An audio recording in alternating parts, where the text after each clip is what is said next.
duni.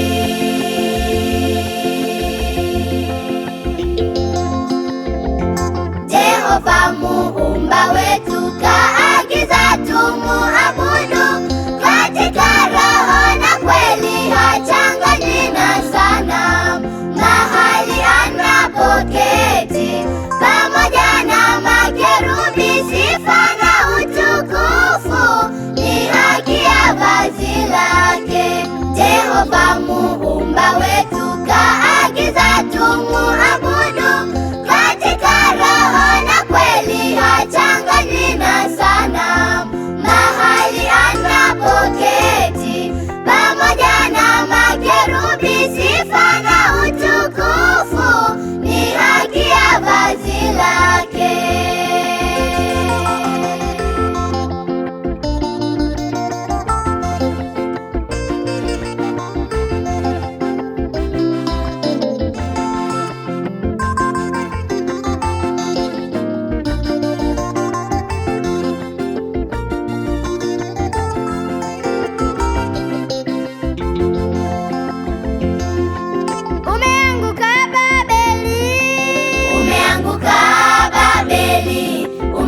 Mataifa mvinyo wa uasi na machafuko, tena umeazimia kuibadili sheria. Agizo la Muumbaji umepotoka.